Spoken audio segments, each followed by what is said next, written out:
Hi everybody, hi every spirit, welcome very much to the channel. Today let's prepare full moon in Virgo that will happen very soon. Thank you for watching, leave like and subscribe, and let's continue. So right now the moon is in Leo and sun is in Pisces, and let's use that energy to prepare the full moon in Virgo as well. We'll see how the other planets are aligning with the sun and the moon, so we know what transits, what waves are we going through right now, so we can plan the best for the full moon scenario. So we have sun in Pisces, moon in Leo. Sun in Pisces means that we want to, or we are already acting, expressing and envisioning ourselves and the world in more mutable, adaptable, emotional, sentimental, dreamlike, creative, spiritual, passive, perhaps a bit too pushover, and indulging into toxic situations kind of ways. Then moon in Leo means that we're feeling the need, or we are attracting people, places and things that makes us feel validated, fixed, consistent or stubborn, and how we see ourselves and the world in a more creative, passionate, spiritual, unique and individual way. Or you're attracting people that they need to be seen in a more uplifting, positive and validation-like way. But moon in Leo also brings uplifting feelings, uplifting visions about your internal realm, about things that are left in private or left in the past, or it can bring a feeling of exposure to deeper parts of yourself. But if you learn how to deal with them, if you learn how to add them up into your personality, into your ego, they can be very beneficial for you.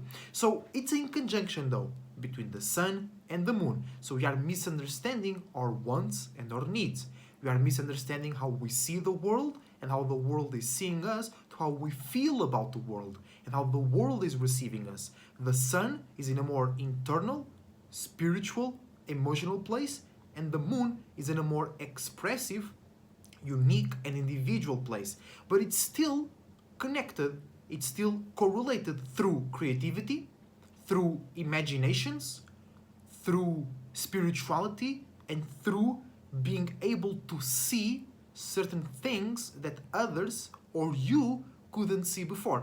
Pisces often allows people to see things in different perspectives, the same thing in 12 different perspectives, and Leo brings light to places where there was not a lot of light or light at all before. So what I mean is revelation, right? Both Pisces and Leo have to do with revelation, pleasure, entertainment as well, visions, envisionment, illusions, imaginations.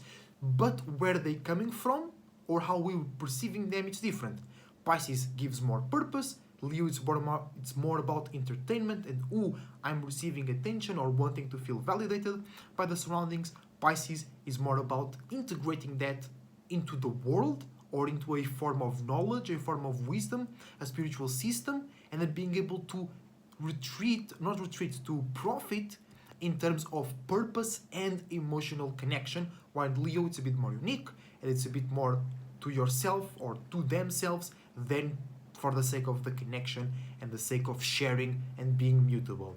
And full moon in Virgo is right around the corner, so we'll be able to fully reflect in what we have been building, in what we have been accumulating or not accumulating since the new moon in Pisces.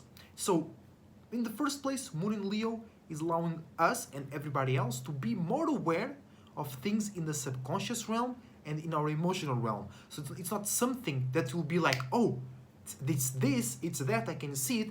It will be a mood, a feeling.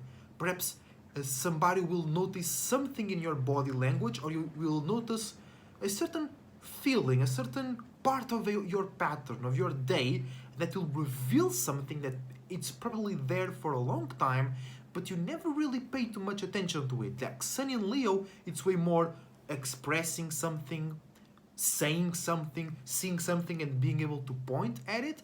Moon in Leo is that subtle revelation.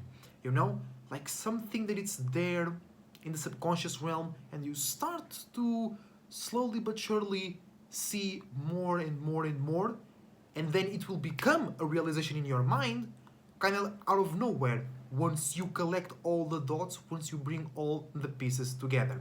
And the moon in Leo is making us feel more, or it's making us react and respond more to the themes of entertainment, validation. Are we being accepted by others? Are we accepting others? Are we casting on our own light? Are we seen? Are we being seen and received in a good light? Are we a good example? Are we able to entertain others and be a good example, not just for yourself but for others as well?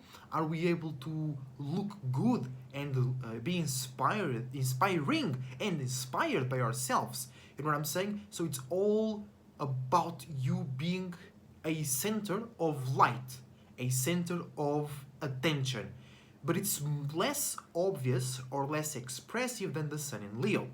And that will then evolve into full moon in Virgo, right? So moon in Leo, then into full moon in Virgo. And what does that mean? So now we're reacting to entertainment, pleasure, visions, attention, ego, uniqueness, and individuality. And then we're going to take all those reactions, we're going to take all those feelings that we just accumulated right now, and we're going to transform that into mutable earth, being able to be mutable and adaptable with your own and others' ways of being organized, critical, responsible, private, secure, consistent, and being mutable and adaptable with your own way and others' ways to deal with responsibilities, tasks, limits, and boundaries. So are you in a good light? And then are you able to take that good light, or take that feeling that you are being seen in a good light, and then carry it over to routines and patterns, to limits and boundaries, your responsibilities? Can you handle the pressure of being consistent with the validation, with the entertainment, with the creativity? Are you able to now make sense and put to work the things that you are discovering or envisioning more in your subconscious realm? You know what I'm saying? That's the evolution or the progress of the moon right now, then into the full moon in Virgo. And on the sun side, it will be an opposition. So now we are seeing, acting, and expressing in more dreamy ways, in more creative ways, more spiritual ways, more emotional ways. And then the full moon will make everybody react and respond in an exaggerated way to routines and patterns, to making sense, to being on point, to sacrificing perhaps dreams and illusions and creativity to look reliable, to look stable, and not just look, being able to then adapt the way that you are stable and reliable to others' ways of being stable and reliable. And we'll see now how the rest of the sky is aligning with the sun and the moon, so we can prepare for the full moon in Virgo, and we'll have a special emphasis on the moon alignment, because that's going to be the thing changing the most, or changing in a higher degree. So sun in Pisces is conjuncting Saturn very, very close. So that means that we are able to see more the structure, networking, organization, limits, boundaries, and the reality that we are building or associating ourselves in. And because it's in Pisces, it's very easy to be carried around, to be swayed around by the world. It's very enticing, it feels safe, it feels like it's easier to believe in the world or in an external source or an external stability or organization.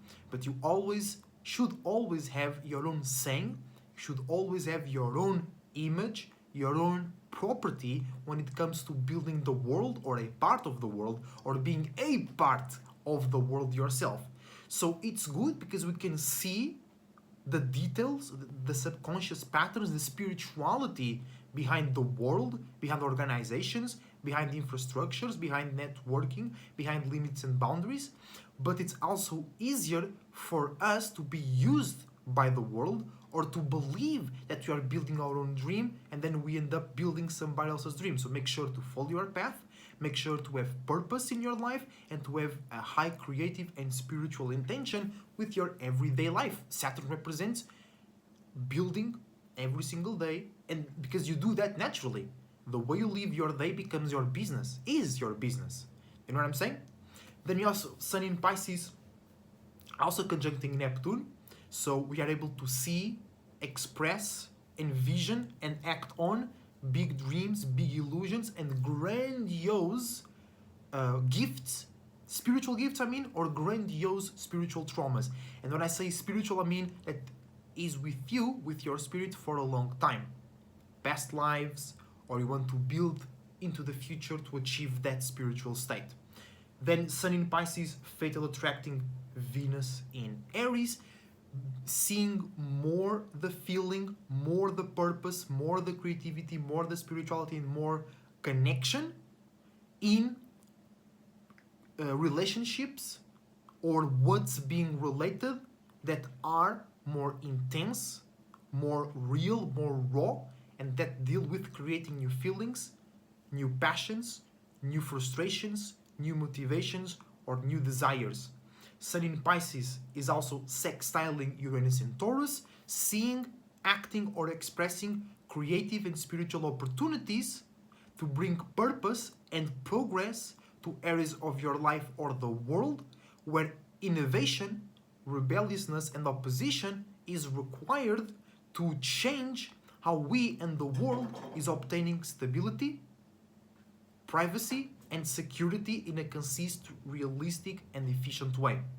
Sun in Pisces squaring Jupiter in Gemini, learning how to expand in our spiritual and creative actions by being more mutable, adaptable, logic, realistic, and social when it comes to share our wisdom, knowledge, testimony, and travels, either them being real or spiritual. Then Sun in Pisces trining Mars in Cancer, a gift to see, act, or express mutable ways that are more spiritual and creative to passions, frustrations, emotions, and deep desires that bring new feelings, that bring new spiritual purposes, that bring new moods and new senses of comfort, family, and emotional profit. And I made a mistake. Mars in Cancer represents the passions, motivation, anger, and frustration and deep desires that allow us to bring or create new emotions, new feelings, and new sense of spiritual or real comfort and familiarity. And the Sun in Pisces, trining that, is a gift to bring some lostness or some exaltation or some mutability and adaptability and progress to those areas of your life. And then you have Pluto in Aquarius, fatal attracting Sun in Pisces, so we are able to see a bit more of purpose, of value, of depth, of spirituality and creativity in this new transformation process where the world is looking into, or everybody is looking into, or is already going through that process, transforming into a state where everybody can have their own unique way to think, communicate, and analyze about themselves and the world. Now, Moon in Leo, right? So, Moon in Leo, let's focus on this one, is in conjuncting Saturn in Pisces. So, we are misunderstanding certain feelings, certain reactions, ours or others, about the world, reality, structure, infrastructure, and organizations in general. Because the feelings and the responses and the reactions are being more about validation, entertainment, pleasure, light, attention, fun, or being serious in your image and how others see you. And Saturn, the world, infrastructure, is more about being mutable and adaptable with yours and others' spiritual belief system, feelings and emotions, purpose, and deep sense of creativity. So once again, like we said in early of the video, it's a connection. They still relate, but Leo is a bit more unique and individual, selfish, and Pisces is more for others, more open and connective. So the feelings and the world are in the same space or in similar spaces, but the reactions and the emotions are a bit more personal and individual, and the world is asking us, or is being built by people, or is being more built, more affected, more changed by people, places, things, and spirits that are more open and more adaptable and mutable with their emotions, feelings, creativity, and spirituality. Then Moon in Leo, fatal attracting Mars in Cancer, so we're feeling more uplifted, we're feeling more fun, light, enjoyable, or too stuck in one image or in one feeling about new feelings, emotions, and new senses of spiritual comfort and purpose that deal with passion, motivation, anger, and frustration. Then Moon in Leo is sextiling Jupiter and Gemini, so an opportunity to expand our emotions and feelings that deal with our ego, our uniqueness, and our individuality by expanding or by just connecting with people, places, and things that are expanding their own way of thinking, communicating, and analyzing about their wisdom, their knowledge, their travels, and their testimonies in general, by doing so in a more cold, detached, intellectual, and social way. Moon in Leo squaring Uranus and Taurus, learning how to feel comfortable, how to feel uplifted, or how to be fixed in a certain image that derives a certain feeling when it's about to bring change, uniqueness, and individuality to how we and others are fixed, consistent, stable, and organized in ways to obtain security, pleasure, privacy, stability, and support. Moon in Leo is trining Venus in Aries, a gift to feel more stubborn, to feel more supported or consistent in relationships or things being related that are more unique, more real, more raw, more spiritual, and that develop from new feelings, new passions, frustrations, anger, and frustrations derived from your relationships or the things that you are relating. Then Moon in Leo opposing Pluto in Aquarius, feeling the balance or feeling oppressed by the new age. So everybody or the world in itself is developing into a place where everybody can have their own unique way to think, communicate, and analyze about themselves and the world. But if you don't feel uplifted, if you don't feel confident, if you don't feel validated, if you don't feel spiritual or creative or powerful or unique, how will you develop that? You know what I'm saying? So how will all that we just said help us prepare the full moon in Virgo? Basically, in a very general way, we must harbor, collect feelings of upliftment, of confidence in ourselves and in the world. Now you know how to extract those, because for example, when Leo squaring Uranus in Taurus can bring some friction to you feeling confident in ways to obtain stability but be unique, or in ways where you and others are obtaining stability but there is change occurring in those areas, so it feels insecure or it feels weird or you don't see a stable future ahead. But we are learning how to see or feel brighter about those scenarios. So then when the full moon in Virgo arrives, we don't explode with worry or stress because you already developed nicer feelings, stronger feelings, upliftment feelings, confidence, trust feelings, you know what I'm saying? Or even going extremely deep with the moon in Leo opposing Pluto, we are already struggling or we are already clashing with the new age. So when the new moon in Virgo comes in, we don't get slapped by that misunderstanding. We don't get surprise reveals through the misunderstanding of Virgo and Aquarius, because we're already creating those subconscious visions about how we are fitting into the new transformational age. You know what I'm saying? So then you're going to take what I said and we're going to especially focus on the moon in Leo aligning with somebody else, and you're going to see how can I derive from these situations feelings of upliftment, confidence, and trust in myself, my creativity, my stability in being unique, individual, spiritual, and able to support myself and others in a spiritual, active, and resourceful way. So when the full moon in Virgo comes in, the overreaction about work, stability, structure, and organization doesn't throw you off the boat. So thank you for watching. Your support is greatly appreciated. I see you on the next time.